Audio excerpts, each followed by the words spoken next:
Hey, hey, everybody! Welcome to Tuesday Night Discourse, presented by the Horror Syndicate. Just trying something a little fancier. Does it sound good? Sound a little fancy? I don't know. Oh, sweet. Thank you, Wish. I needed some updates. Probably Mhm. crotchless panties or something like that.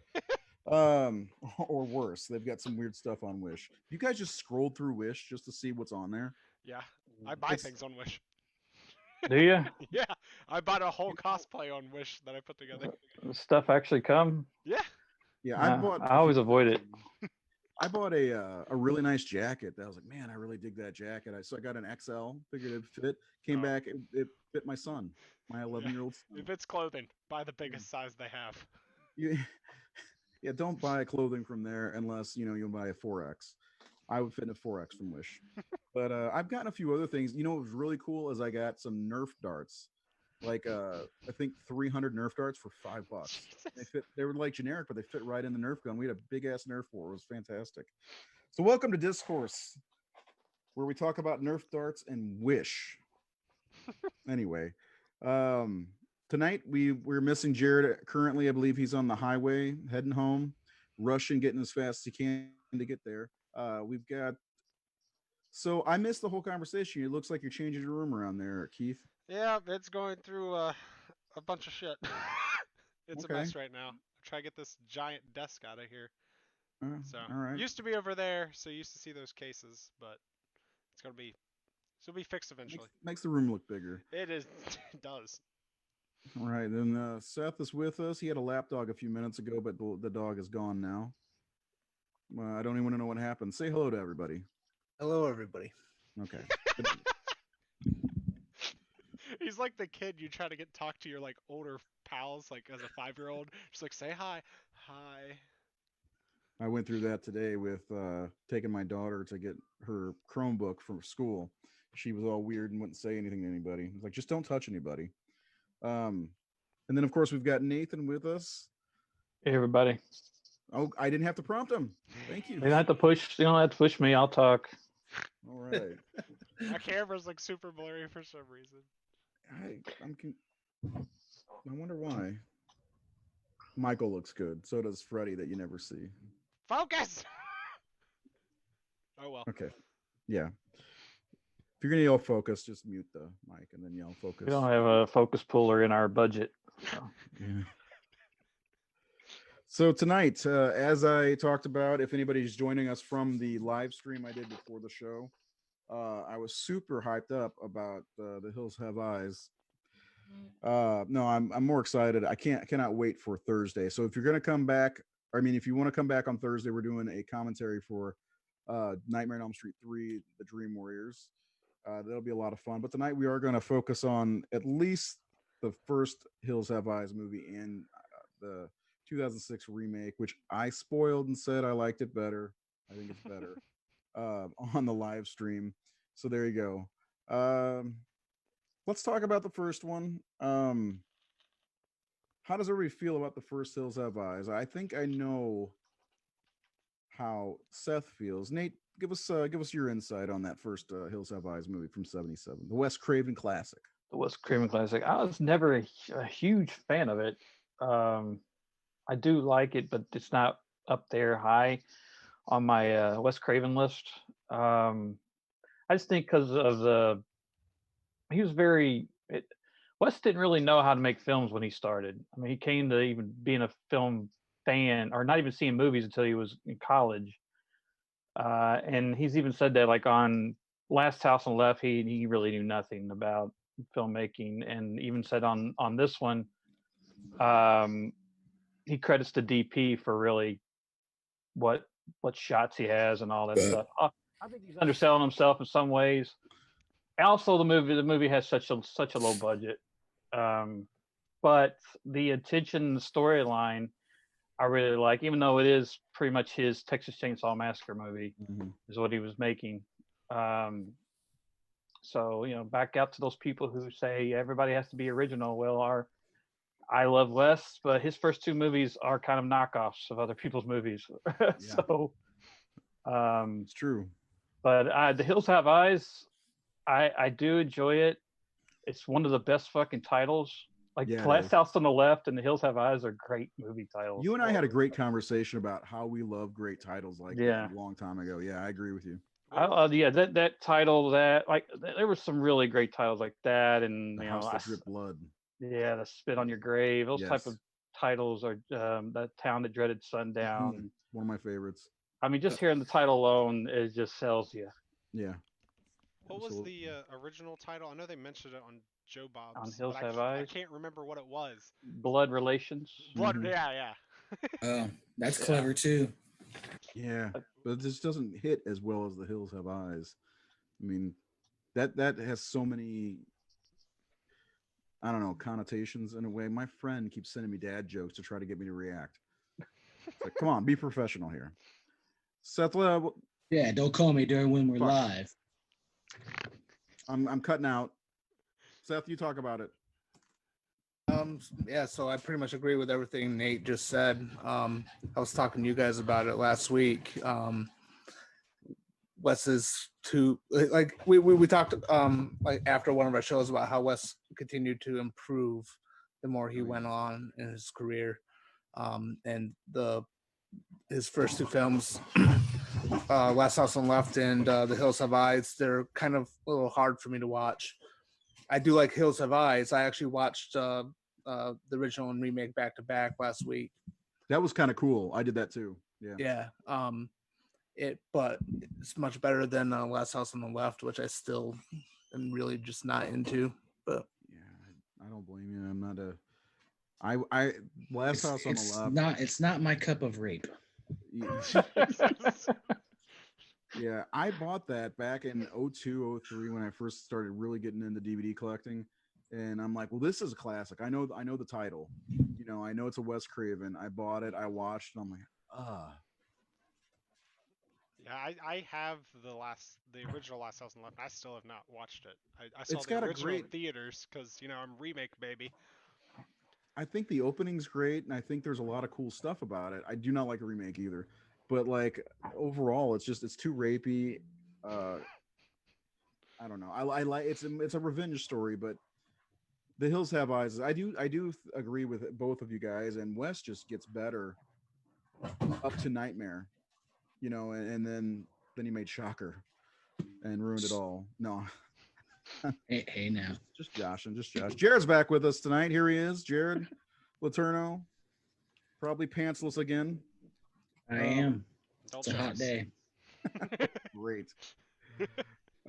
So Keith, did you see the Hills Have Eyes in the theater, the remake? Yes, I saw the remake in theaters. I actually posted about that when I watched it because I had to look up when it came out. I was 10 years old when I went and saw it. It freaked me the fuck out, and when I finally just watched it recently for this, I don't remember the last time I watched it. It's probably been since like middle school or high school, but I was kind of like I didn't want to rewatch it because like my childhood trauma was like coming back to me. I was like I don't want to deal with this. And then I watched it and like everything kept coming back to me from watching it. It's not as bad obviously. I was 10. It just freaked me the fuck out because I lived in the middle of those kind of movies freaked me out where you're like isolated in the middle of nowhere because I grew up in the middle of nowhere. So Wrong Turn probably fucked you up. yeah, that movie as well because it takes place where I live. But Sean Stiff says that's the best remake for The Hills Have Eyes. Wrong Turn. Jesus, I mean, it's kind of like an inbred West Virginia version, I guess. I mean, that scene in the Ranger Tower was off the chain. Oh yeah.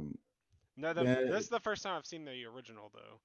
Did you watch with Joe Bob or? Yeah, did you I watched watch it with Joe Bob. My arrow didn't come in time, but I would have watched it with Joe Bob regardless.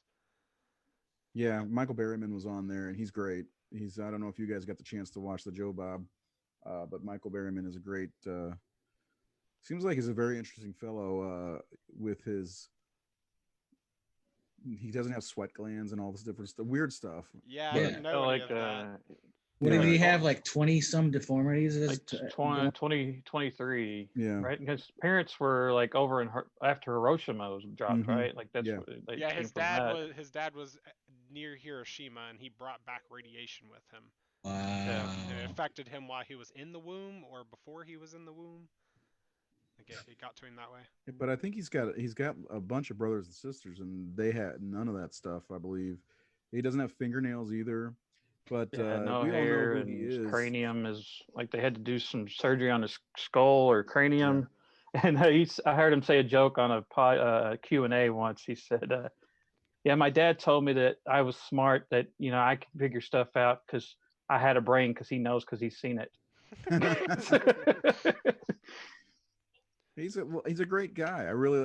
He's one of those guys that you can listen to talk. That's why I really enjoyed the Joe Bob. I didn't check to see if there was a commentary. I'm sure there is. I don't know if he's on it or not, but I think him and Wes are on the commentary on the that blue might be on the worth listening DVD. to. Yeah, and Yeah, maybe D. I think D might be on there. D. Wallace Stone. Yeah. Yeah, it was interesting hearing his story, especially like where the producer came into his like little shop, and that's the only reason he's in movies. Mm-hmm. So he saw him and was just like, "I want to put you in a movie." Didn't that happen with Angus Grimm too? Something along those lines, not a shop or whatever, but he just kind of got discovered randomly on the boardwalk or some shit. Well, he was like a stage actor too, mostly. You're a stage actor. Jesus. Yeah. At least I didn't do the full Monty. God damn it. Nope, Brian did that. You've only seen my Trump butt, but here. at least I haven't given the full Monty. Yeah, Jared, what do you think about the both the movies? I honestly haven't seen the remake since I first saw it, so I don't really have a frame of reference that could be articulated right. So I won't really talk about that one too much. But the first one really set with me. Like when I got the badass Arrow box set, like I've seen that movie maybe 10 times. I really enjoy it. And like you were saying, Michael Berryman's great in it. I'm not familiar with the other guy. See, the other Which one from the original or what? The from original, yeah. Which one? Like Mars and Mars. Jupiter. Yeah, I don't know. I don't know those actors very well. I don't either, and they don't stick out as much as Michael Berryman does. I mean, one of them has a big scar on his nose. I think that's Jupiter, maybe. That's Papa Jupe because that's Yeah. the guy. His dad was the one to hit him with a tire iron and split his Right. face open. Yeah, that was one thing I liked in the original that they didn't really carry over in the remake. I liked that whole the shopkeeper guy like explaining his family and how his baby came out of the womb to the police officer and stuff. The devil child or Yeah. something. I like the It was way more like urban legend-y, like it sounded like a story. And I like the part where he's talking to the father's burnt head. I'll eat your heart. I'll eat the hearts of your kids, and all that. Like, that's a pretty interesting Shakespearean moment. Like that movie, that it kind of plays in the West. It felt like a Shakespearean scene of talking to a bird. It's a Hamlet scene talking to a head. I also really liked how tense and paranoid it was. The pacing of it. D. Wallace was great in it too. I mean, she's pretty much great in everything she does. Mm-hmm. Yeah. Small role that you almost don't recognize her in. I when I watched it not the first time, but the first time recently, I think it was last year. I was like, hold on, is that D. Wallace? Because I never really knew that she was in it. Again, we can talk about me not paying attention to credits, but I didn't. I'm looking at her. I'm like, that is a pretty woman, and then she turns into a werewolf a few years later. I'll be right back. I hear a weird noise outside. Yeah, I mean, when I watched the remake, I didn't know she was in it, and like, I didn't really pay attention to the opening credits that much. But when it got to the movie, like, I immediately recognized her. I was like, I had no clue she was in this whatsoever. I think it was their second film. She had done like a Disney film or something, or some kind of weird movie. Disney film to this. Well, yeah. She said that she's not big into horror movies, but she's good at being scared and going. Like one scene, kind of, she was talking about filming. I think the trailer scene, the RV scene, which is of course the most memorable sequence in the film. And I think she's really intense. She has to get to a place. You got to let your actors get to certain places to really bring that emotion and that intensity up. Yeah. And you really need to give them a wide berth and give them time and stay away. And some people aren't as considerate about that as people who know are. And I think crew or some of the crew were being really loud or talking, and it kind of reminded me of myself because she said that Wes was, all of them say Wes is really quiet, really shy, quiet guy, and I'm the same way. And he said he was telling them to be quiet, but they weren't listening to him. I was like, He wasn't being authoritative.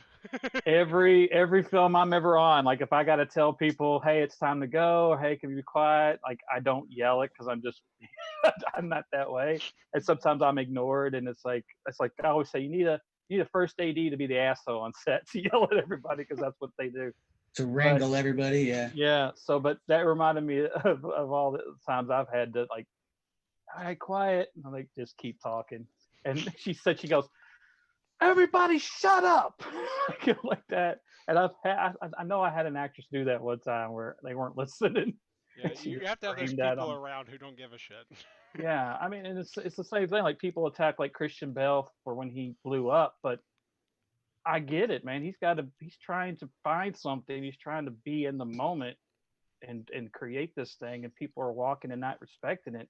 I mean, when an actor's performing, you shut the fuck up and you stay still and you don't distract them. It's like walking in front of somebody taking a photo. Yeah, I mean, yeah, if you're trying to be realistic and believe and be in the moment, and you've got distractions going around, it's just going to mess up the actors and break them out of it. So if everybody like, oh, what a dick, I'm like, no, he's working.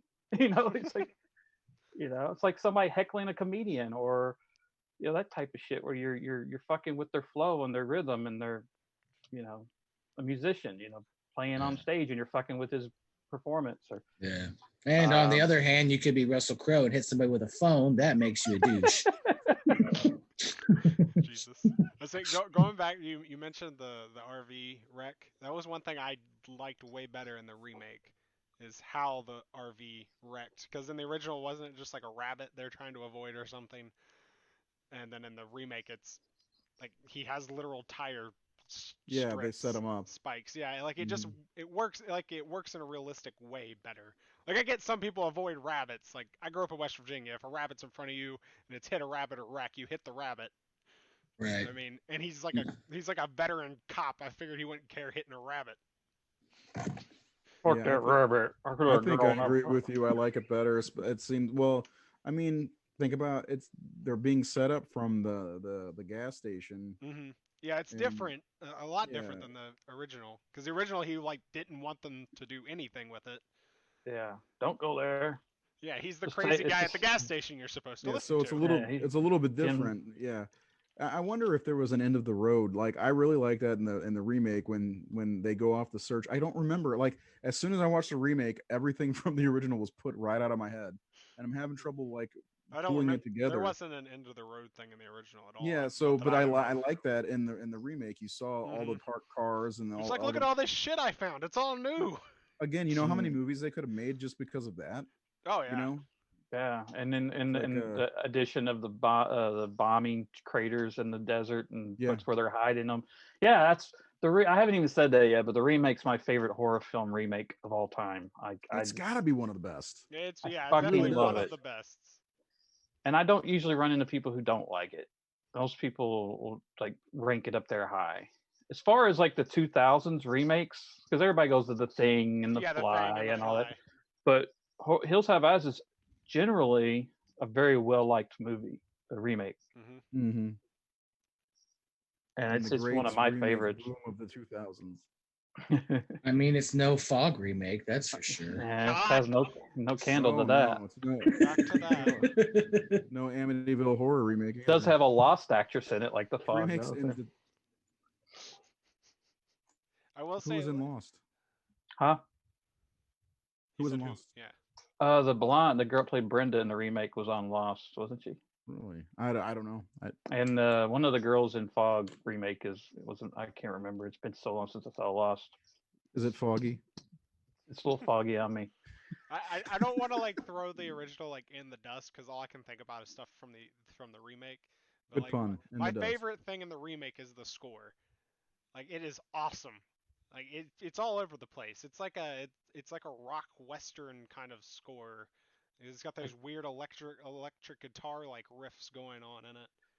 He that's one of the things I love. It's a spaghetti western in that last act. Yeah, that ending, yes. When Doug goes after them, he turns it into a spaghetti western, which I fucking love. And the music was totally Once Upon a Time in the West inspired, that Ennio Morricone type guitar like it's on. But there's also moments where the music sounds a little. It reminded me of Night of the Living Dead, the original at times. I think some of the I don't know what how to describe it. I'm not a musician, but and you get that Star Spangled Banner. And then like the California Dreaming, and it's just got I mean, that was one cool thing at that time where they were using a lot of cool music. But I fucking adore that. And I'll give Wes credit again. Wes was kind of green. It was the second movie, although this is Aja's third movie. But they also had a much bigger budget. Like Hills Have Eyes, like they didn't have fucking shit. Like they were out there in the desert. They had one trailer, which is the one they blew up. Well, I mean, they literally used a real dead dog in that movie, so yeah, I mean, they literally didn't have any money. D. Wallace said the toilet kept breaking.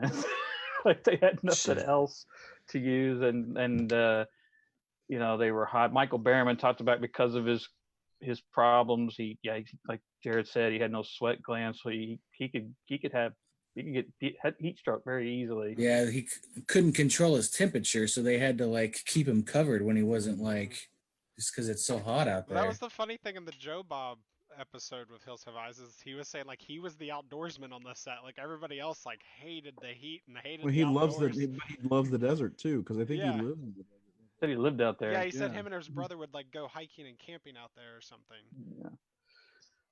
The Hills Have Eyes it's good. If it didn't have a remake, it probably would have been a lot better.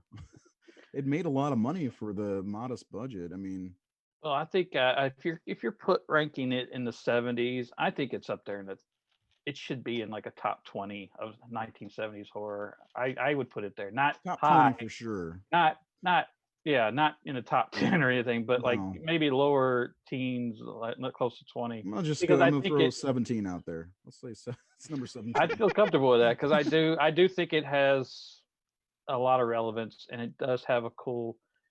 The thing about Wes is the themes of it, what it's saying about America and American families and class, because that's what, like, a lot of it is like they're complaining about not having this and not that, but these people are living out with nothing, and they're, you know, he even pushes even further in the sequel where these people's homes were bombed and they just fucking forgot about them, and they're out there mutating and not, no one's taking care of them, and so there's a lot of. Are you talking about the original sequel or the remake sequel? I'm talking about the remake, not the sequel, not just. Okay. I haven't even seen the damn sequel since it came out. I don't know. Okay, I was just. Remakes. I didn't know what you were talking about. Well, I remember in the guy remake, in the chair talking. Yeah, he was talking about they just left big them. brain. Yeah, big brain. Yeah. Wait. Yeah. So then the whole movie, that's what Wes was really talking about, was the nuclear family, but also. You know, you see it a lot of anybody on Facebook. You know, as soon as someone does something that, you know, people judge or find distasteful or upsetting, even people who consider themselves good, pure, righteous people will say the most brutal, violent. Oh, I'd love to get him in a room by himself, and I would do this, and I have a gun, and I would do. And that's what he's talking about. Like, these people are civilized people, but they can go to those measures. And people talk about that. Like, if someone hurt a child, people are like, oh, I would just tie a battery to his nuts, and I would, like, most savage shit that you could think of. These people are supposed to be better than these people. You become the monster that you're saying is so awful, but you're capable of that same violence. If you were in that same situation, these people are out in the desert, they're starving. Of course, I mean, you know, we already see how people are acting in this pandemic. People are selfish. People are all out for themselves, and will do whatever they have to. Yeah, and violent. And we're not even in a situation where we're in desperation. But as soon as what's the line in the Joker says? You know, they'll eat each other if you take certain things away. So I think that's what Wes was commenting on, was this, you know, situation where, because that's at the end where Doug is killing is it Mars that he's killing at the end, where he's beating him up, and it I stops, believe freeze so. frames.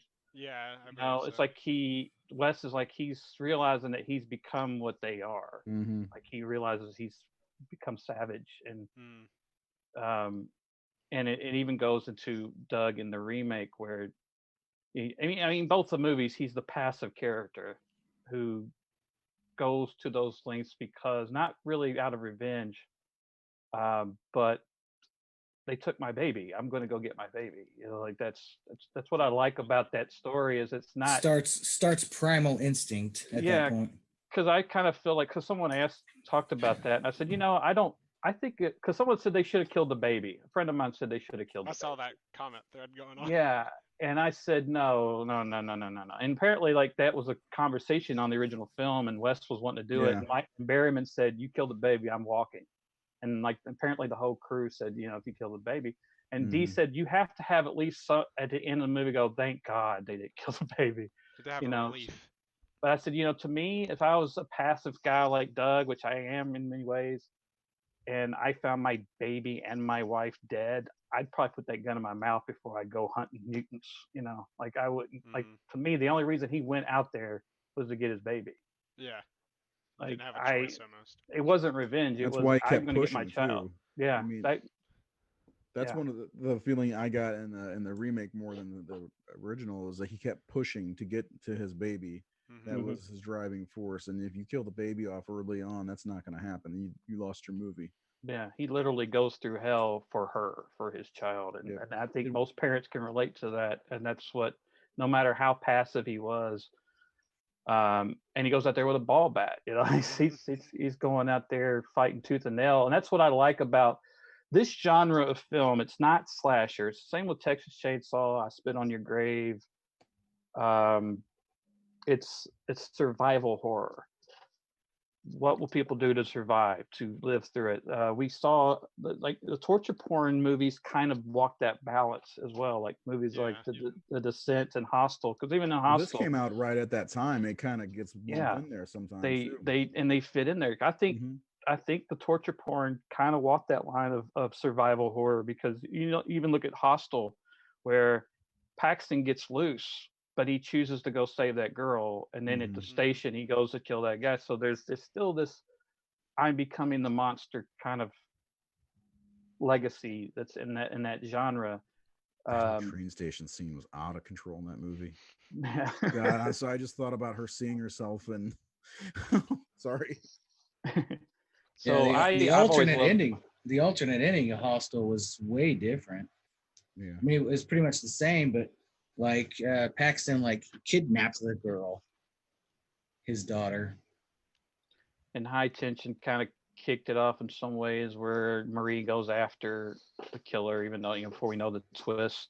Those movies were out when I wrote my first film, and I always kind of attributed it to Hills Have Eyes and Texas Chainsaw and Spit on Your Grave and all that because the whole idea of Girl Number 3 was that she's pushed to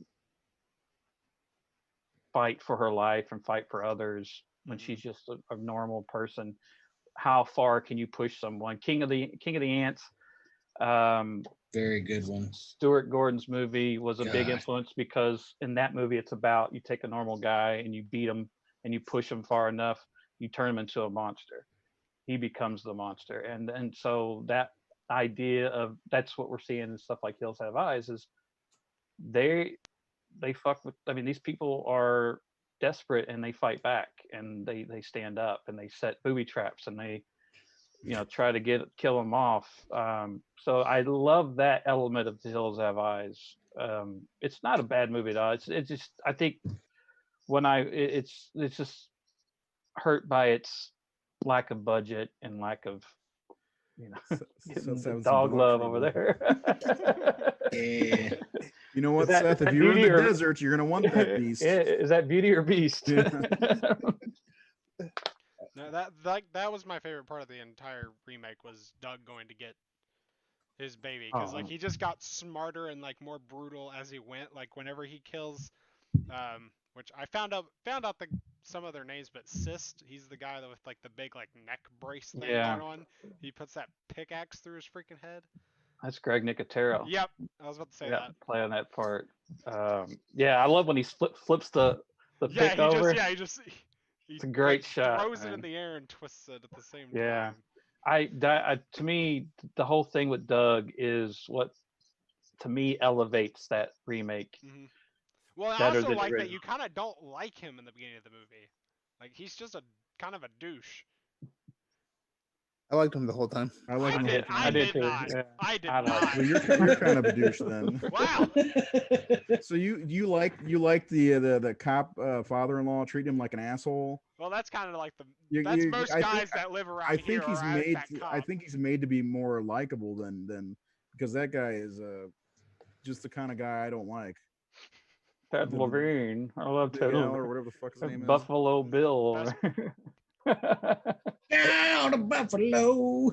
He's the best part. I don't know. I love how like I guess going back to what Keith was saying, like I love Doug's whole arc in the remake way more than the original. And Yeah. it's even more satisfying when he's pretty much being called a pussy the entire movie.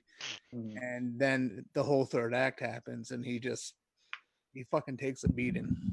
Yeah, even like gets his fingers cut off, and then he's like he's fighting to live, and he sees his wedding ring still on his severed finger. Yeah. I mean, just that Aja just killed it, man. Like that remake is tremendous. The one thing I thought, when I was watching the remake, when he's got the main guy like over the cliff with the shotgun at his face, like at the very end, like for some reason my brain was telling me he was gonna blow the trigger and blow his brains off, and then the title card was gonna pop up, Hills Have Eyes, and the movie was gonna be over. And I was like, I almost kind of like that more than like them continuing that fight just for like a couple minutes longer. I love that 70s Yeah, way, where it just clicks off. the way movies abruptly end. Like that's what I loved about like Death Proof, where they like when they kill Kurt Russell and they do that and it's over. It's like at the end. Like that's how they were. That's how those movies were. Yeah, but I do. But then again, I love this sequence where we see Doug bloodied and beaten, carrying his baby with the dog coming back from his quest. You know, and he's won. You know, it's just this is a phenomenal movie, and I just love the whole nuclear test sighting addition. I mean, they created they created it because you can't create tension when you have nowhere to hide around. So that allowed you to create suspense for what's around the corner. I'm sneaking through these houses. I'm sneaking through this town. I'm hiding because there's nowhere to hide in the fucking hills. So they developed that whole thing for suspense sake. Because I mean, they just made this movie High Tension, which was one of the most tense suspenseful films of all time, which really plays on hiding from your your enemy. Well, then they created the whole opening sequence at the beginning of the movie, which was really cool, with all the photographs and the nuclear bomb stuff. Just kind of building on the story. The opening was really, really good. I gotta tell you, that's one of my favorite. When I watched the remake, that was what Nate you were talking about, the house, all that additional stuff. He gets locked in that kind of freezer thing. All that stuff was so great, and seeing some of these half mutated people from the nuclear fallout, it's that addition was so much better than these people just hiding in the hills. I get that's kind of the part of the point, but I mean, it goes back to the inspiration big fight of with Jason Voorhees inside the house. That was cool too. Oh yeah, the Pluto. I mean, that's Michael Bailey Smith who played Super Freddy. Yeah. If you put a fucking hockey mask on, that's Jason. Oh yeah, definitely. I love how childlike his face is. That part where he's like the baby's touching his face. Oh, that was a great part. Yeah. Which we could get into that RV sequence, because in both movies that is a hellacious scene in both films, and Aja pushes it so much further. Like to me, the mother being breastfed by Lizard. Oh yeah.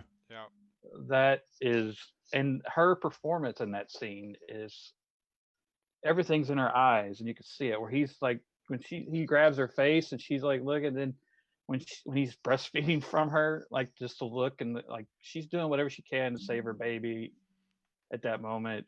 You can like kind of see her yelling at herself, like just let it happen, just don't. Yeah, and it was that one step further that he went, that just made that scene even worse as far as sitting through it and watching it.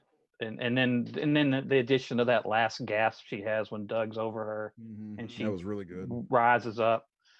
Greg Nicotero talked about that scene. He said that, I mean, I always liked that on the making. He said, you know, that was true horror. Like that just got me. He goes, it's really hard to watch that. Gave you hope and then took it right away. Yeah. I would say another thing I was going to compare. The mom in the remake is way better because the entire time I was watching the original, I was just like, please kill the mom. She's annoying the fuck out of me. Please, just kill her. Like the whole movie. I can't remember. I think I watched it with a friend. Yeah, I watched it on Joe Bob with like 3 people on Discord, and every single one of us was like, is the mom dying yet? Please. Like we all hated her. The style of acting in the original was very, it was camp in some ways. There was a little campiness where the acting in the remake is far more believable to me. Oh yeah. Like the way they react. Which I mean, I get that. I mean, it's the 70s versus 2000. Yeah. There's just something about the performances in the remake. I believe them, and like their reactions and responses to things feel more authentic to me than in the original. Other than Dee, of course, was great in the original, but like even like the guy that plays Bobby, what I call Luke Skywalker, Costco version or whatever. Luke Skywalker Light. Skywalker Light. That guy went on to direct Shogun Assassin, apparently. Jesus. Yeah. But I always thought, why does he not tell them? Like I don't think Wes sells it that like Bobby knows that there's something going on and he never says it. And I really get it more in the remake where he's doing it to not scare the women. Like he's keeping it from them. Well, they explain it not a lot alarm better. them. Yeah, there's a lot of more better explanation in the remake. Things that they really address little things like that. Again, why is he not telling them? I think it's far more clear in the remake that he's very upset about it. But he's very afraid, but he doesn't want to alarm his sisters and his mother, so he's doing it to protect them. But he's aware, and he's not. He's out there watching, and I think he tells Doug, doesn't he? So he's trying to protect the women. Like he's the only man there at that moment, so he's taking that route. Well, they add the whole scene of his dad giving him the gun in the remake and telling him, like, the whole reasoning for giving him the gun, which helps it a lot. Because in the original, it's just like he has a gun. Like I don't even think does it even show them giving the gun out? Because I think he just has it, and somebody's like, "Why do you have that?" So they add the whole thing of like, "We're leaving, you're staying here to protect." In the original, I'm pretty sure they just say like, "No, one of the guns needs to stay here," and that's it. I like that that line of when in the remake where Doug looks at him and says, "How many bullets do you have?" Like that's the line of we're going to go fight. We're gonna do this. We're gonna how many? What do we have? Which I like. Is it Aaron Sanford? Is that his name? Stanford, the guy that plays Doug. He played Pyro in X-Men in the X-Men movies and a few other things. I really like him. He did a movie called Flakes, where it was really kind of a Kevin Smith type movie where he runs like a restaurant that sells cereal. It's like his what the fuck shop or restaurant. It was good, but I always liked him, and he was cast. They wanted him to look like Dustin Hoffman in Straw Dogs, which is another movie about a passive guy who goes to those extremes. Yeah. The great, we talked about Sam Peckinpah on last week's show with Sasha, his dad, Sam, and got in a fight with him on a Cessna. If you guys haven't seen the Sasha Jensen episode, we encourage you to see it because he told great stories on there about Hollywood in the 70s and stuntmen and his dad being a stunt guy. But the Straw Dogs, I didn't know that's why they cast them or what they were going for, but there is a moment in the movie that always screams Straw Dogs to me. It's when he reaches down and grabs his broken glasses and picks them up, his hands dripping blood, and puts them on. Because the original poster of Straw Dogs was Dustin Hoffman with the broken lens in his glasses, and it's basically Echo. So I know that's why that shot's in there. It's a direct reference to Straw Dogs. But yeah, I every time I watch this, I'm like, this is so good. Everything about this remake. We've talked about everything that's good. I will say one thing that, for me, anyways, I mean, it doesn't break the movie or anything. I love this movie. It's fun. The only thing that's like, because they use a lot of practical effects the whole movie. The only thing that's not really practical and that is kind of outdated is the fire scene. Yeah, they use the plates for it. Yeah, Yeah, and it just doesn't do much anymore. well, I mean, they got Papa Jupiter actually getting blown up in the same shot, kind of True. the fire line to him. And that's the thing, like they got Billy Drago, who I think we brought up Frank Nitti before, like with that actor. There was always something creepy about him anyway. And Rest in peace. I do like his ferocity. I love when they come around the corner and he's like just got the mother's chest cavity open and just eating like an animal. Like he's a scary fucking dude when he starts going after. Even though he doesn't get a lot of screen time or a lot, I don't think he has any lines at all, if at all. And I think that's the biggest difference in this movie. I think are the characters of the other family, because Jupiter doesn't have the presence, or he is scary, but he doesn't have any moments to speak like he did in the original. And Pluto is a Jason figure instead of the character that Michael Berryman played. And then the character of Lizard, they changed his name from Mars. This be Mars. Well, I mean, it makes sense though because they're a lot more. It's more mutation than just cannibals in the hills. And I didn't realize the girl played Ruby was the girl that's on Holliston with Adam Green's show. And Joe, she's Joe Lynch's girlfriend on Holliston. I love Holliston. Yeah, it's a great show. But Seth, you got anything? You look bored. Fun. Fun. It's fine. Fine. When I got on late again, you guys were talking about like how, for the most part, Wes Craven's movies got better over time. Like we can actually like an expose of like Alexander Aha's work. Do you think he's gotten better over the years, or do you think there's anything that he missed the mark on? Because I really love Piranha 3D. Yeah, I do too. I saw that in theaters too. I loved Horns and I loved Crawl. I still have not seen those two. Horns is really good. I think he's got kind of a wave of his movies, and I'm not saying in a bad way, because like Horns is great, Crawl's okay. I don't think I don't know if there's a bad though. You know what I'm saying? Like I don't. Yeah. The movie he made haven't- before Crawl I couldn't get into, but it's not a horror film. But I didn't enjoy it. I can't remember what the title of it was, but I was kind of let down by it. I'm gonna look him up real fast. The Ninth Life of Louis Drax. Yeah. That's the only one that I see that looks non-horror. He did Mirrors also. Yeah, I have that downstairs to rewatch. I haven't seen it in a long time. Horns Wait a was second. actually really close to Downstairs, Joe Hill. it's down there. What? Nothing. Horns was actually close to Joe Hill's adaptation. I really enjoyed it. He apparently has 8 projects in development, so.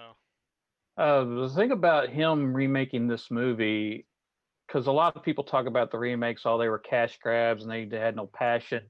Alexander Aja fucking loved The Hills Have Eyes. That was a movie that he and his art director from. Yeah, I mean, but he and his buddy, his writing partner and art production guy, I always forget his name. They bonded when they were 14 years old over that movie, over Hills Have Eyes, and they even homage Hills Have Eyes in High Tension with the ankle scene, where she's got the glass in her ankle. So these were fans making this movie. Like they loved The Hills Have Eyes, and it shows. I think. I mean, they weren't just hired directors. They probably fought for it. I think they may have actually. It seems like Wes said they did come to him for it to do it. So that's one difference in this movie is these were true blue fans of the original making the remake. It was a total respect thing, and they do, even though they change things, it does stay consistent story wise and character wise. But the changes are most of the time better than the original. They're improvements. Yeah, they are. They're fixing problems that they're in. Or they're changes so that the jumps and surprises from the original aren't the same in this one. So but they're making changes that don't take away from the story also. or don't take away from things that, like the Texas Chainsaw Massacre remake is a complete departure, not complete, almost a complete departure from the original movie. This one is not. It's very similar with some additions that help the movie. You know, that there were a lot of remakes, they just throw the book out, and which is fine. Yeah, I mean, you could tell that there was a respect there. Like I when I watched them recently, I watched the remake first, and then the original after, so I'd just for a different perspective. And when I was watching the original, I was kind of like, "Oh wow, they stayed actually really close.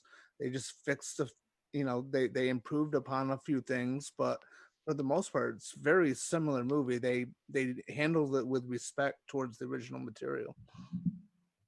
Yeah.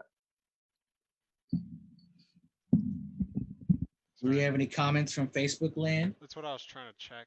Probably not. Keeps letting me Mhm. read it as the horse, and it annoys me because I just see this person's not watching with you. This person's not watching You with get you. annoyed by everything, it seems Mhm. like. All I see is stuff about Jason Pasties. Apparently, I don't know what's happening there. Jason Pasties.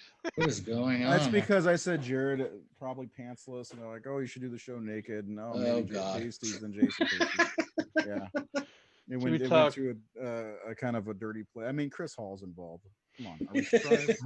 Of course. Did we talk about the legend that it was based on, the Sonny Bean Oh yeah, I forgot about that. legend? Yeah, I didn't know anything about any of that stuff till I watched that Joe Bob episode. That is one of the craziest legends things I've ever heard of. Is it true or is it just a legend? They a lot of people think it's just folklore. It's made up. I don't think it because there's is. not a lot of evidence to support it. But She should make that a movie. it's They just did. It's strange called that The they Hills Have haven't. Eyes. It's strange that they haven't because there's been a lot of movies inspired by it. Well, I could see like A20 or is it A24? Who made Midsummer and Hereditary? A24. A24. I could see them doing a movie Just like let him get that. there on his own, guys. Come on. Sorry. Oh, if anyone hasn't read Off Season by Jack Ketchum, his first book, Catch him. it's inspired by the Sonny Bean, and that's the most violent, vile, rough book I've ever read. I mean, that the reason he's named Jack Ketchum is because he was too afraid to use his real name to publish it. 'Cause he didn't want Really? his he didn't Rest want in his peace. family. He didn't want his family knowing he wrote it because it's such it is Couldn't come up with It something is- a little bit better than that. Like even worse than the Right. girl next door. it is X-rated stuff. I mean, it is violent. More so than the girl next door. Oh yeah. I mean, the Girl Next Door is based on a real story too, but like the Off Season is like, it's like Sonny Bean. Like these people are staying in this house or cabin, and this family of cannibals attacks them in the middle of the night, breaks their house, and kills a lot of them. It takes the women and people and takes them back to their cave, and they've got the women naked and chained up, and they're torturing them, and they're eating, and they're doing all these horrible things. And they have, I won't even go into it, but you may have seen the sequel was Offspring, which they made a movie with. But Pollyanna McIntosh played the woman in the Lucky McKee movie. The woman is the third installment. Jack wrote that with Lucky. And there's a new one that Pollyanna directed called Darling, which I picked up, but I haven't watched yet. I've But never it- heard of these. Oh, well, Offspring's not that good of a film. Just remember, you got to keep them separated. Okay. Pollyanna was really good in it. The movie's not well made. And I think she deserved a better movie, which was The Woman. The movie kind of centers around her character. Mhm. But Off Season is, if you want to read, if you're a it's part of that splatterpunk movement of like the Richard Lehman and Edward Lee, like they're all kind of they write these very extreme books. Edward Lee's work is fucked up. Yeah. Edward, like when I met Ketchum, I bought it was a really cool book. Shit, I think it's I don't remember what it's called. He gave me a book and autographed it. But it's got all three of those guys, Richard Lehman, Edward Lee, and Jack, and they all had the same premise. A guy shows up at a job and starts shooting people. And they all three start with that premise. So there's like 3 short stories, and they're all written by these 3 guys. If Lombardo was on the show right now, he would be gushing over this. And rest in peace, Richard Lehman as well. Yeah, Richard and Jack. Well, Dallas. Dallas is the real name. Dallas, yeah. But Off Season is a motherfucker, man. I don't think you could make a movie out of Off Season, honestly. He said that I asked him when I got to interview him for Horror Hound, and he said that the guys who bought the rights to Off Season were fucking incompetent, and the script they wrote was shit, and he offered to write it for free, and they didn't take him up on it, and they still hadn't made it. He was trying to get it back, the rights back to make it. But it's that Sonny Bean legend as well, and it's rough. It's rough stuff. No punches pulled. But anybody doesn't know the Sonny Bean legend, I guess we haven't even talked about it. It's Scotland in the 1600s or 16th century, I can't remember which. There was this guy who basically kidnapped some woman or whatever, went to a cave and started a family, and they would attack travelers on the road, rob them, murder them, and eat them. And apparently they killed like, I don't know, hundreds of people. And they made more babies.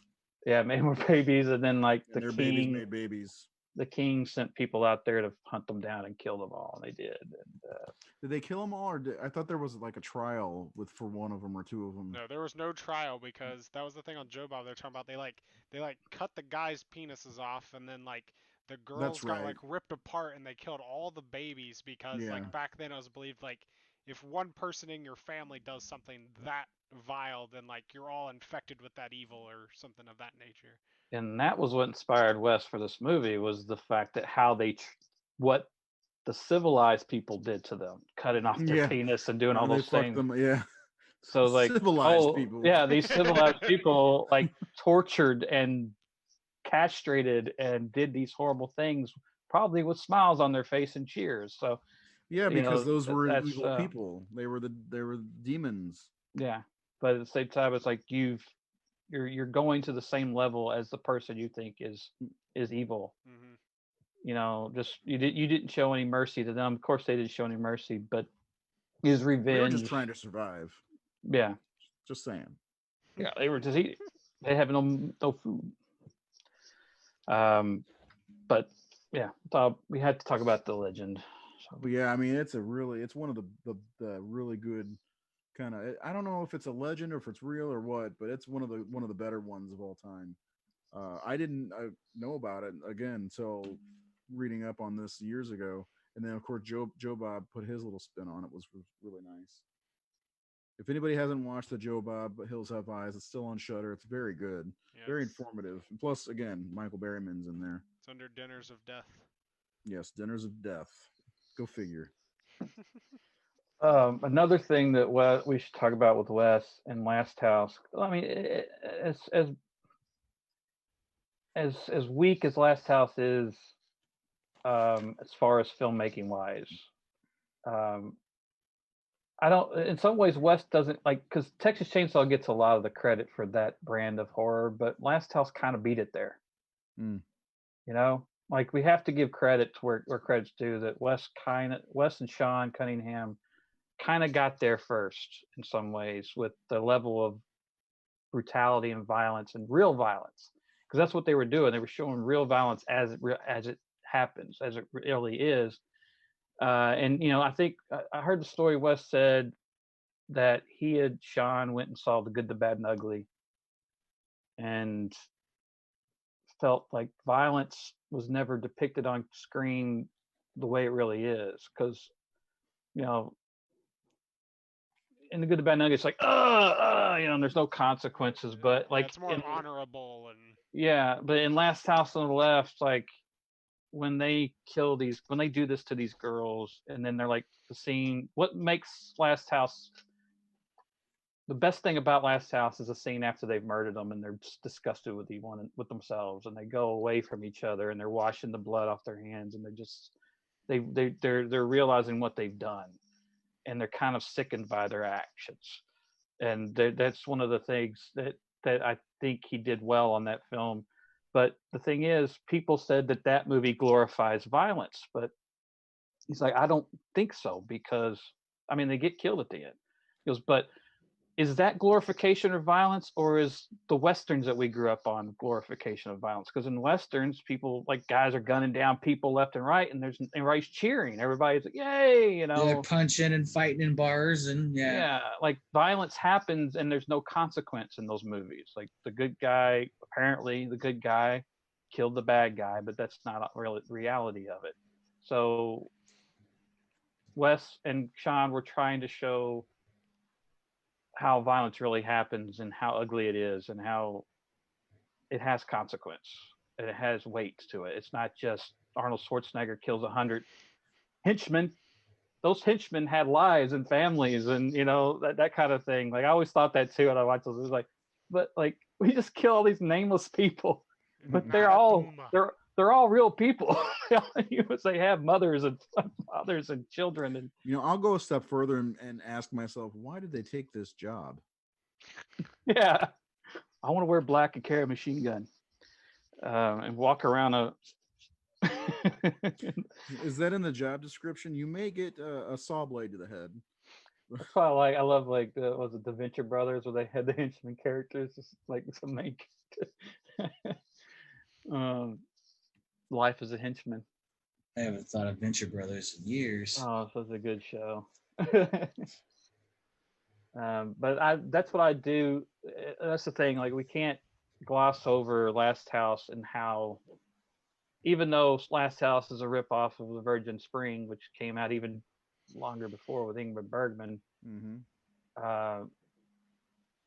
they took violence in that Manson culture of what Manson kind of changed the world in the hippie culture and the youth culture. Even like Joe Bob said that Texas Chainsaw is the first young person movie, but that's not true because Last House they're young people, like the victims and the killers.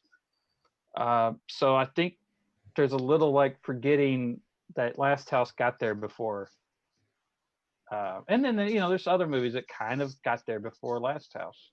Maybe they didn't have the level of violence, but even something like Spider Baby.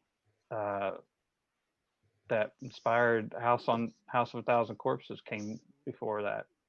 That's the 60s. So not as extremely violent, but there is a psycho family with Sid Haig and,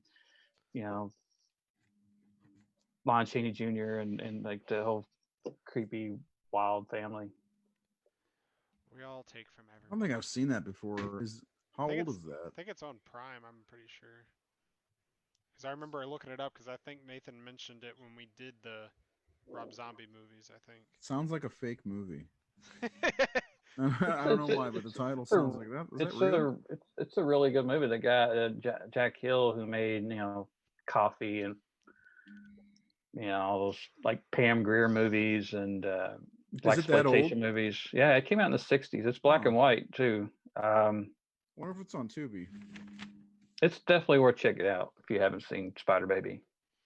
Yeah, I think it's on my Prime watch list. Oh, it's on Prime? I'm pretty sure it is. For some reason, I don't believe you. I'm twiddling my fingers. Spider Baby or the maddest story ever told. It is on Prime. The maddest story ever told. It is also on Tubi. Tubi is a great resource for all kinds of weird shit. So it is. I went straight. You have to deal with ads and commercials, but there's a lot of good shit on there. Yeah, a lot of 50s stuff, and if you're into 50s horror movies, we're doing a 50s bracket that's just not doing great. As long as the ads aren't as bad when I watched High Tension, when I watched it on some streaming site with ads, commercials, because it literally almost got to the dog, like it got to the dog scene, and then I had a dog food ad, and then it got to the end of the dog scene, and I got another dog food ad, and I'm like, this is not good advertisement. Right, that sounds like it's perfect advertisement. I mean, I guess. It's like the parts in romantic comedies where you go through a breakup and like every song on the station or every movie on the TV is like a breakup, like love story. Yeah. And if there anybody out there that's listening that doesn't have Shudder, Tubi does have a lot of like weird random horror movies on their site. But Tubi's basically free. But Shudder's super cheap. Free. We talk about how Street. we talk about how irresponsible and dangerous the first movie was made, like, or the things that they did, like they burned a Joshua tree down, which are Yeah. protected because there's no trees out in the desert, so they weren't supposed to, but they destroyed a Joshua tree to get that scene with, was it Big Bob? That's his name, right? Mhm. Dad. That's not my Bobby. And then the rattlesnake was a like the most poisonous rattlesnake there is. I can't remember what type it is, but they said they didn't have a wrangler. Like they went to some bar, and this guy said, I got snakes." And he Jesus. showed up, and they said it was like milk. Don't worry about it. But he had frozen it. He goes, you freeze them to keep them from being wild, and I guess because of the heat in the desert, it just shot Warms 'em out. up fast, yeah. And like Michael Berryman said, we were all having lunch and everybody started screaming like, "What?" Like there's the snake's loose. Screw that. Yeah, and like you said about the whole dog, they went to Berryman wanting him to kill the dog, and he's like an animal lover, and Well, they wanted him to gut the dog. yeah, he was 'Cause- dead already, Yeah. but And he was like, they "No." wanted him to gut it. He's like, "No, I'm not doing that. You should have got a fake dog." And then I said Wes and them ended up having to do it, but they yeah. It sounds like makes Wes sound like he's a terrible person. Well, I want to kill the baby. Go gut the dog. Well, that's it, Yeah, you it's know? a lot of bad stories. Yeah. Well, I've That's- heard. I've heard. I mean, there has been people who've said, things about him that people don't know, that they don't like him, or he was not the person everybody acts like. Uh, but I don't Isn't he know. Mr. Porno too? Yeah, started out in porn, and that's the thing. Like, they say that Last House was supposed to be a porno, and like Oof. all the actors were porn stars, and I like to think about that. Like, who would want to watch that? I'm sure there Oof. are people out there who would Oh, want to do yeah. that, but to The guy to from see, Maniac. yeah. Joe Spinell. That's exactly where he would go. But the fact, I mean, thankfully the cast said this is too good to be a porn. We need to make this a real movie. If only that could be said today. Yeah. I don't think But that would ever happen today. I know Too there's porn people. to be a movie. How about that?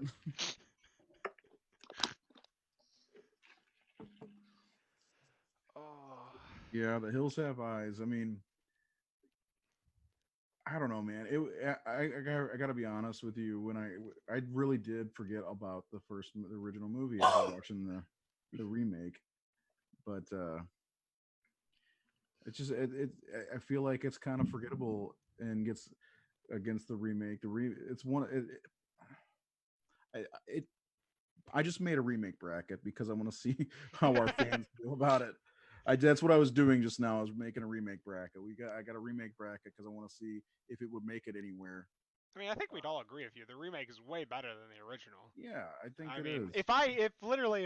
I don't think if I had the choice to watch the original or the remake, I would probably watch the remake. Hands down, I don't think but I want to watch the original ever again. I said that after I was done. I was like, I don't think I need to watch this ever again. I don't know if Yeah, I if I had go the that choice. far. There was parts I liked about the original. Like I said, I like the whole shopkeeper telling the story of his family and how the baby came to be, and like there are things I like in the original, but everything in the remake's better. Yeah. Even Wes said that the remake was better than his movie. He said that about the 2010 Elm Street remake too. Did he? No, I hope not. God. I don't think. I don't. Yeah, I don't remember that. Be quiet. We got this covered.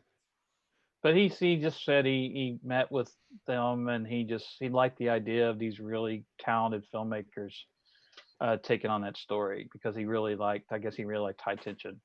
Mhm. When are we getting a And, Shocker remake? I wonder. I've still never seen Shocker. I wouldn't mind saying I would Shocker. Shocker as a Shocker. movie. I mean, I would love to tackle something like that. No, think you that don't have. maybe- You don't say it like that, Keith. You got Shaka. Tackle as in make it or talk about it. Hmm? Shocker as in make it. Tackle it as in make it or Yeah, talk like about if it? someone like were to say, "Hey, what would you want to remake?" Shocker would be a fun remake. I think it would. I would take out the corniness of it, but I think at the time it was 1989. Slashers were corny. I mean, it's the year of Dream Child, and Takes Manhattan, and all that. So it kind of played into that era. But at the same time, Shocker's got darkness to it. I mean, it's violent, bloody, and Horace Pinker's a fucking psychopath. I mean, it's a great. He's a great. I Sam and feel Dean's we. grandfather. I feel we got robbed of Mitch as that character, because I thought Horace Pinker and his performance as Horace was really good. I really do have to revisit that, because the first time I watched it, I'm like, oh my god, this movie's terrible. It's worse than Hills Have Eyes 2. It's worse than Swamp Thing. I don't know. I gotta rewatch it. I bought the Scream Factory. I still haven't opened it yet, just in case I need to return it. It's got a great cover. Yeah, I need to watch it and see if It I like does. it so I can record it. Who did the cover art? I know some guy. That's right over here on the screen. Okay, so you're remaking Shocker. Who are you gonna cast in Mitch's role? Yes. Put me on the spot. Who would be good for Horace? Shit.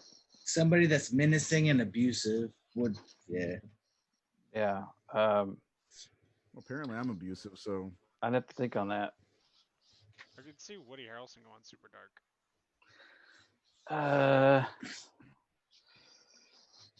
But taking it from me, I've never seen the movie, so I don't know what character you're about. I've seen the cover. That's about it. Horace Pinker, because Horace has got a big personality. I mean, he was kind of. I mean, Wes was trying to make another Nightmare. He's trying to make another Freddy Krueger. Start another franchise, yeah. Yeah, and I even think things kind of ripped it off, because I mean, even look at like Jason Goes to Hell has elements of Shocker in it, like the whole switching of souls or bodies, the killers, and like this horse keeps jumping in and out of people's bodies, and they could tell because of the limp. Denzel Washington did a movie like that. What was it called? Fallen. Oh, yep. Yeah, when I saw it, like, I was like, this is fucking. Is on my side. Oh, this is Yes, Shocker. it is. It's like, that's just Shocker with Denzel. You know, so. Alex Miller said, menacing and abusive, ? Mel Gibson. Mel Gibson. I don't think Mel's going to get hired again after the whole Winona Ryder thing. Yeah. Shit, I don't know. He also said, a remake bracket. Yes, please. I think they would have to hire somebody that's unknown. I don't know if any. Yeah, I can't even think of anybody. Woody Harrelson's. I love Woody. I think he can do anything, but he's too well known. Yeah, you need an unknown, because Mitch wasn't very, very well known at the time at all. I don't think I'd ever seen him in anything. And probably somebody that could make their own, the role their own, because what else is he known for? Except for X-Files. He was a big part of X-Files. Oh. Yeah. Yeah. Director Skinner. I don't know. I never watched the X-Files. Really? 7 episodes, and I'm like, this show is dumpy. Oh wow. Well, you got 200 more or so to go. I'm never gonna watch it again. I've tried. I don't like it. I saw reruns and watched the movies growing up. That's about it. I did enjoy the first movie, though, oddly enough. But I don't know. We'll come back to that if you get the remake. We'll come back to that when you get hired. When I hire Alex Miller said Colin Farrell, Sam Rockwell. It's not gonna happen, but people always ask, like, what would you want to remake? And I'm like, I always say Night of the Comet, because I'd love to remake Night of the Comet. But Night of the Comet would be awesome. Actually, it would be fun to make, especially now in modern times. I think it would be really cool. Maximum Overdrive. I want a remake. I need it. Why? Because it takes over tech. Like, imagine all the tech we have now, plus how crazy Maximum it Overdrive would just be Child's Play or something. It would kind of be Child's Play, yes. It would, but I think it'd be too complicated. There's too much technology. Just bring Stephen King. We bring Stephen King back. We add a little bump of coke to his contract. Because there was something that was so cool about do it at this point. There was just something cool about the atmosphere of Maximum Overdrive and that little desert truck stop where you get the trucks. It's just, you get Bart Simpson's voice. I love that movie. This machine called me an asshole. Derek Mears is Horace. That's what Chris Hall says. I just saw Derek Mears on shit. Oh, we were watching. My daughter started watching My Name Is Earl, and he was on the episode with Juliette Lewis where she was training to be a bounty hunter. He was training with her. I was like, hey, it's Derek Mears Jason. is not a bad actor, actually. No, He was in a few episodes of The Flash as well.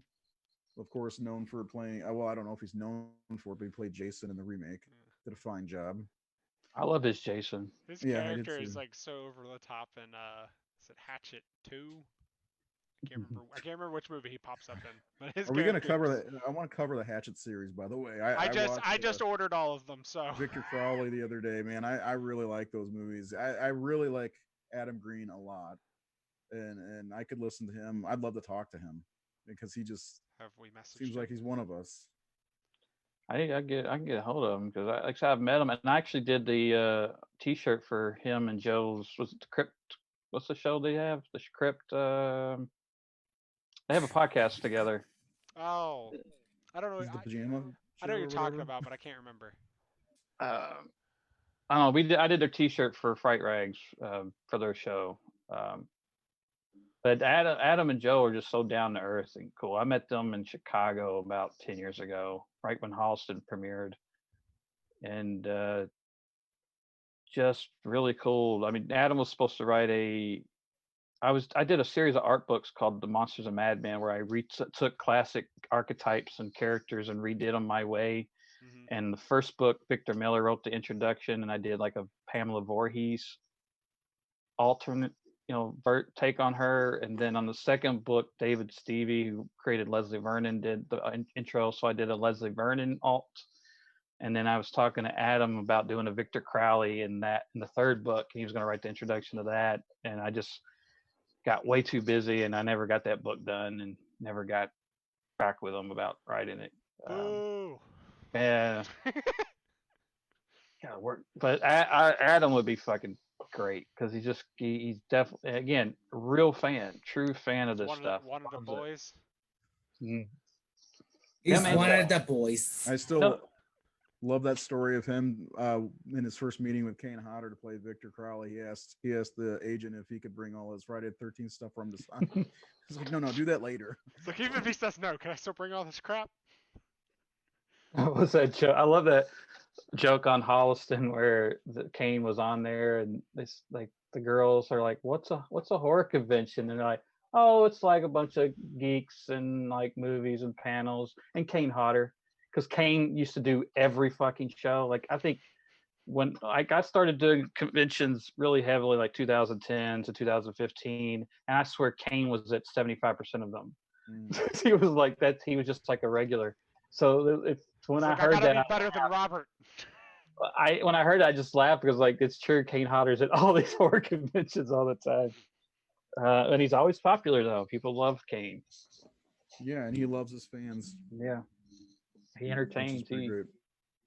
Yeah. Yeah. But I think Joe Lynch says that line, and so later in the movie they break the fourth wall, and Kane goes, "Yeah, I was watching the show earlier. I heard what you said about me," and punches him.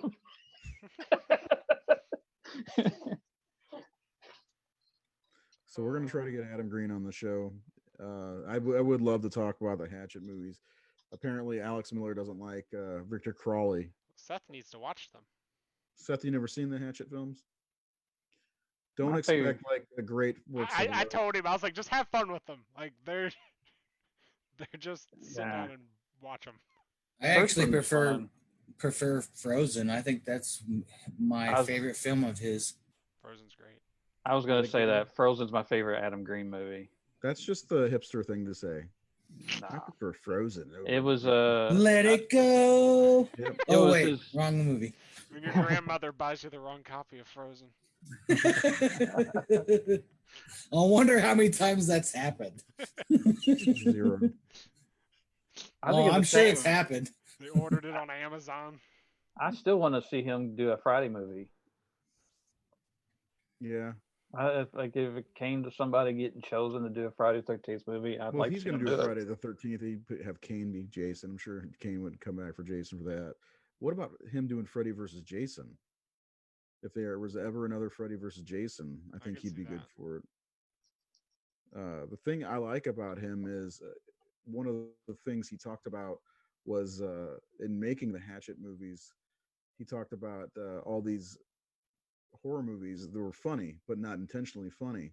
So he wanted to making Hatchet. He wanted to make them gory and funny, but intentionally funny, and he does a great job at that. I like those movies. They're not great, but I love them.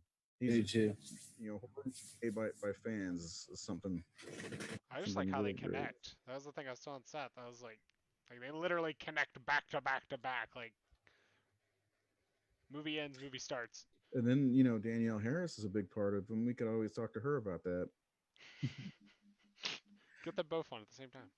She plays like the character was already established in the first Yeah. movie, right? But it's not her. I've only seen the sequels once each. I would prefer it be the other actress because I liked her better. Let's put it that way. First of all, Danielle Harris is all of what 4'6" maybe height wise. So at the end of Victor Crowley, she cocks a shotgun, and it looks like it takes everything that's in her to do the and the shotgun's as big as she is. Victor versus Jason. That'd be a cool piece of art. It would be. Sure, I'm sure that's been done though. That's had to have been done. But not done by you. I just loved Kane's Nope, not been done. Go enthusiasm. ahead. I love Kane's enthusiasm. Like the first time I met Kane was 2010, and Hatchet had just come out, I think, or a year in, and he was sitting next to Mick Foley and Al Snow. It was at Ken Daniels' show at Fright Night, and Kane was just like, "Have you seen Hatchet? It's the greatest movie ever made." He was like telling Mick Foley and Al Snow Hatchet, like, "You got to go see this." And actually, the first time I saw the movie was Ken brought him to Georgetown Drive-In in Georgetown, Indiana. Kane brought a 35 millimeter print of Hatchet because you couldn't see it anywhere because it was kind of went direct to video. So he had a print of it, and he had a print of Friday 7. So I got to watch both of those at the drive-in with Kane there. It was fucking cool. I was like, it was so cool to be sitting there at a drive-in watching Jason, the new blood. My favorite. Yeah, it was wild. And Kane's right over there signing autographs. If you look up Victor Crowley versus Jason, there is art, but it's about 12 to 13 levels lower than you, Nate. So. Which I'm not saying I could do better because I don't think I could, but I'll just send a bunch of t-shirt companies that I spend a lot of money to, like, get Nathan Thomas Miller to do a Jason versus Victor Crowley t-shirt, please. Thank you. we could Thank all you, pitch bye-bye. in and buy him, like not buy him, but what do they call that? I forgot the word already. Commission him. Crowdsourcing? No, commission. Outsourcing. I think it's cool that he's got one of those the Toon figures now, doesn't he? Yeah, it's coming out, Crowley? and he has a retro figure coming too. The cloth. Yeah, we should get reviews on those. Oh, It's cool. not out yet. Well, somebody asked us on my live feed, "Do you guys do action figure reviews?" I was on, and I said soon. Do you see this mess? Years. Fingers crossed that we get a Leslie Vernon or something. That's like the thing. Like we've had these slasher characters come out. It's We're like probably a pipe gonna. dream. That'd be awesome. Sorry, but yeah, go ahead. Yeah. I agree with you 100% because Leslie Vernon is probably I mean, one of the most underrated slasher movies.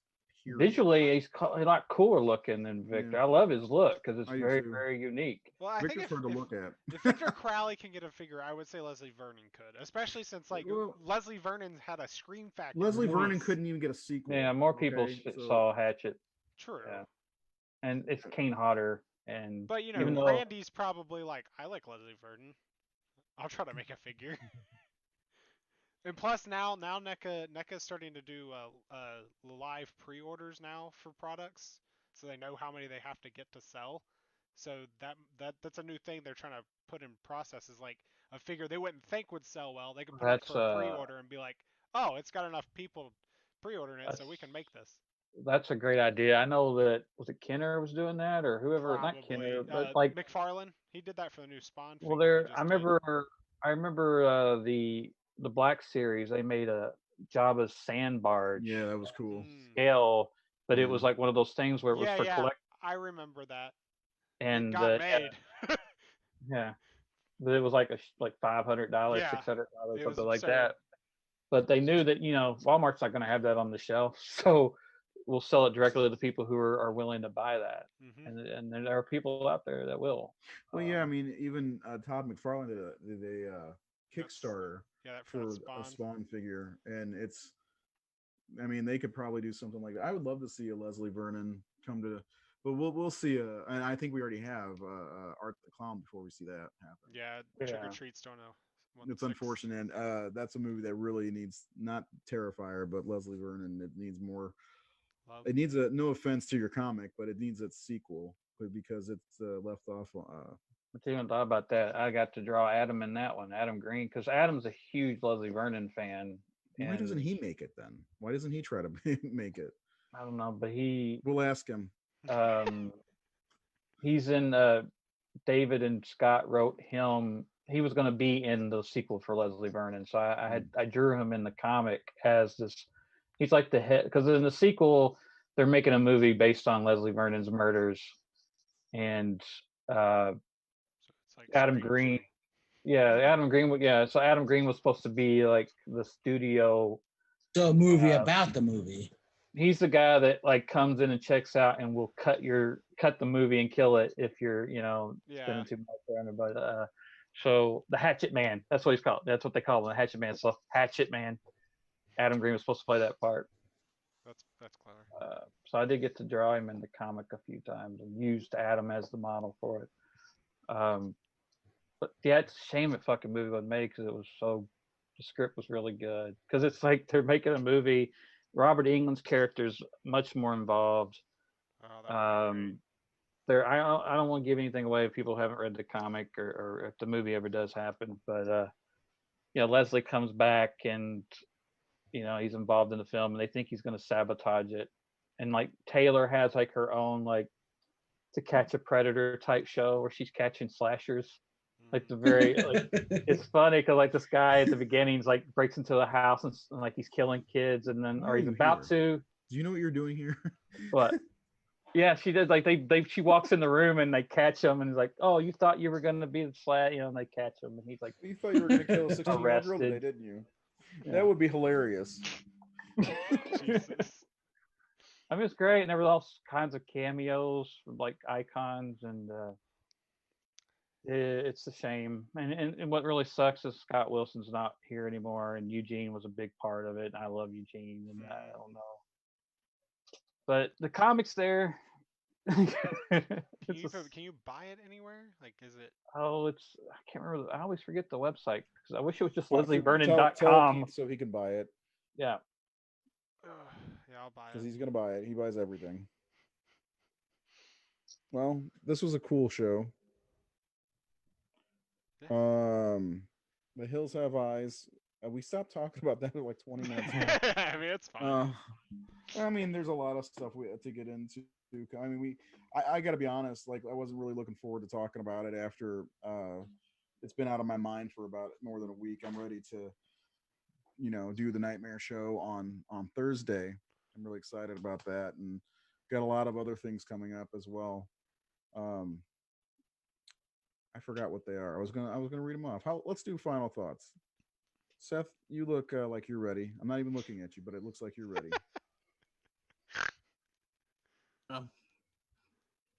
What? No final thoughts? Yeah, no dumpster fire comment. Oh yeah. That's your catchphrase now. An RV camper sure was a dumpster fire. The sequel is a dumpster. The original sequel is a dumpster fire, in my opinion. I've never seen it. It's pretty much like a Friday the 13th movie. Straight with the music too. Oh. What? I don't know. You say Friday the 13th movies are dumpster fires? No, you say the sequel. No, the sequel, The Hills Have Eyes, the original sequel, it even had Harry Manfredi's score. Did it really? I didn't know. Yeah. It's not. I don't think it's that bad, but all right. Nate, what about you?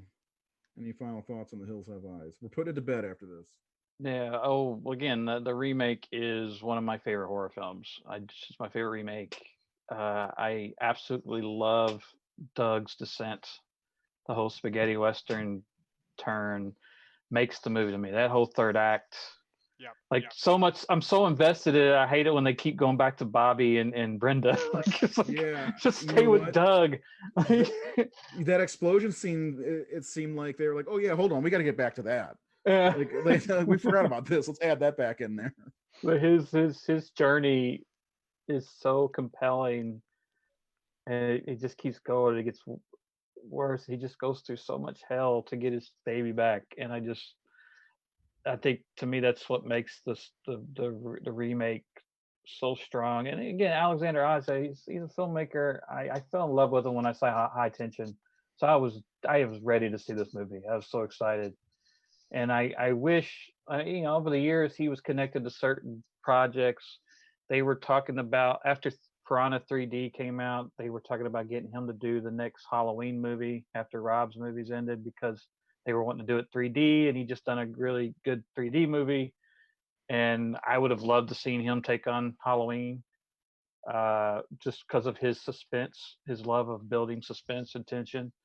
I think he would do a fucking fantastic job with Michael Myers. That would have been very interesting. And What would you think about that, Seth? Huh? I like to see him do Freddy as well. And I think they've even talked about that, throwing his name out there for a Nightmare movie. I don't think there's anything he can't do, honestly. Just like he's got a really strong visual style. That's one of the things I really took a liking to with High Tension.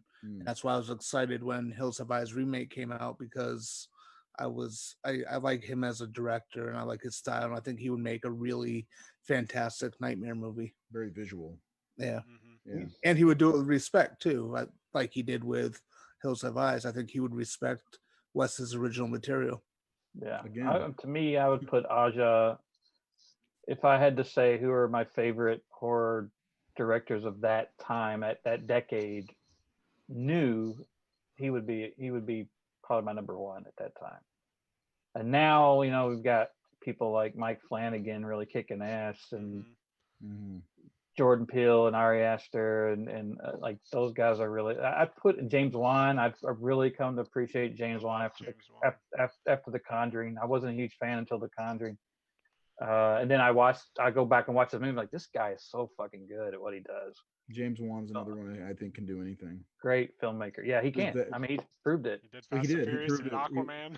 Well, he went from The Conjuring to Fast and Furious to Aquaman. It's like, Jesus, this guy can do anything. Yeah. So yeah, Aja's a guy. He's working on something else. Do y'all see anything on his IMDb? He said he's got a project. He has 8 projects in development. Is there anything that's actually in production or or post production or? Let me see. Let me get back to him. Filmology. Say what's in pre-production for me is bedtime. In development, and one just says 2021, which is 02. Everything else is in at development. This point, Wedding Gown, Sapiens, the Marquise, Smart House, Sleepwalker, Mice and Mystics, and Space Adventure Cobra. That's the one I remember hearing about. Yeah, I mean, he's just sounds like a fucking roller coaster. He's just a fantastic filmmaker, in my opinion. Even the stuff that he was producer or writer on, like the Maniac remake, he was a writer and producer on that, which is to me that's one of the best remakes. I prefer that to the original as well. Yeah, Elijah Wood was great in Still haven't seen that one. Going up against Quarantine. But yeah, the Hills Have Eyes remake is just one of my favorite horror films of the last 20 years. I put it, personally, I don't think it's one of the best. I wouldn't put it above, what other people think are the best. But to me, as far as just an enjoyable tooth and nail survival horror movie, to me, in that stretch of that and The Descent and Inside, those 3 movies, and High Tension, like those movies were hugely influential on me at that time, and to me brought horror back for me. I was kind of in a slum with horror in the early 2000s, late 90s, and those movies, that collection of movies in those 3 or 4 years, really made me excited for horror again. Maybe and kind of made me start writing them. Sorry, I just thought about the Devil's Advocate. That's why. Well, I think about the late '90s and horror and how bad it got. It's like the Devil's Advocate was like a horror movie, and that movie is pretty bad in my opinion. So I don't know. Keith, Uh, watch the remake. It's very good, obviously. But no, like uh, the thing I see some people complain about whenever they talk about remakes is, oh, they're gonna change this or they did change that and blah blah blah. Like this movie changes things and it's for the better and it's way better than the original. And I mean, none of us here are like remake haters. I mean, but if we don't like a movie, we'll tell you if we don't like it. And Hills Have Eyes is probably one of the best remakes. I mean, I have some other ones I like a little bit more maybe, but it is one of the best. I can't wait to post the remake bracket for a remake. Our resident remake hater to say remakes are terrible. I can't wait. His name is Rain. Yeah. Oh, you get that? Like, what's your favorite remake? None. None, bro. None. Shit. And then you Oh, flip the shit. switch and you're like, you don't like the thing, and they're like, that's not a remake. I can't wait to say somebody that Mark Hamill's not fucking Chucky. Jared. After, like I said earlier in the show, like I haven't seen the remake in a long time, and I really want to reinvest in it after listening to this conversation tonight. The Hills of Eyes is a really good movie. It's obviously not Wes's best, but I mean, like we discussed earlier, like it was one of the first movies he ever did, and it had a huge impact on me just watching it. And I think like that was a good expose of what he was to become as a filmmaker, because he actually touched on a lot of, like, there were some moments where there was like some comedy, and then but for the most part it was paranoia and tension. And I, I get what you're I trying like to say. For him doing a movie like that for being one of his first movies, like it's really good for being like what is it, his second movie or his? mm-hmm. I mean it's not a bad movie. Like I'd watch it, but I mean it's pretty good for someone's second movie. Like I couldn't make something like that. Especially like Nathan was saying, he didn't watch movies until what, he was out of college or into college. Like 23 years old Yeah, or like something. your finally saw a movie. imagination hasn't even like clicked yet. You haven't watched movies. Yeah. Yeah. Just the family interaction. There was, good dialogue, and there was some funny stuff, and there was some, but when the shit hit the fan, everybody reacted, like, I do like the fact that that when Doug comes in to get the gun, and like in both movies, he like tells her to watch the baby. Yeah. He like doesn't look at her or anything. He's just like, watch the baby, bye. And there's just a guy holding her. It's a great little detail what you would say. I even like in the remake when they're about to crash and Ted Levine yells, "Grab the baby!" right before they crash. Yeah, it's realistic. Cool. So that's our show. Thursday is going to be kind of interesting. I think we're going to try to start a little early, because the man comes at the door at 9 o'clock at Nate's house. But yeah, we're going to try to get started a little early to do the commentary for Dream Warriors, and this is going to be interesting.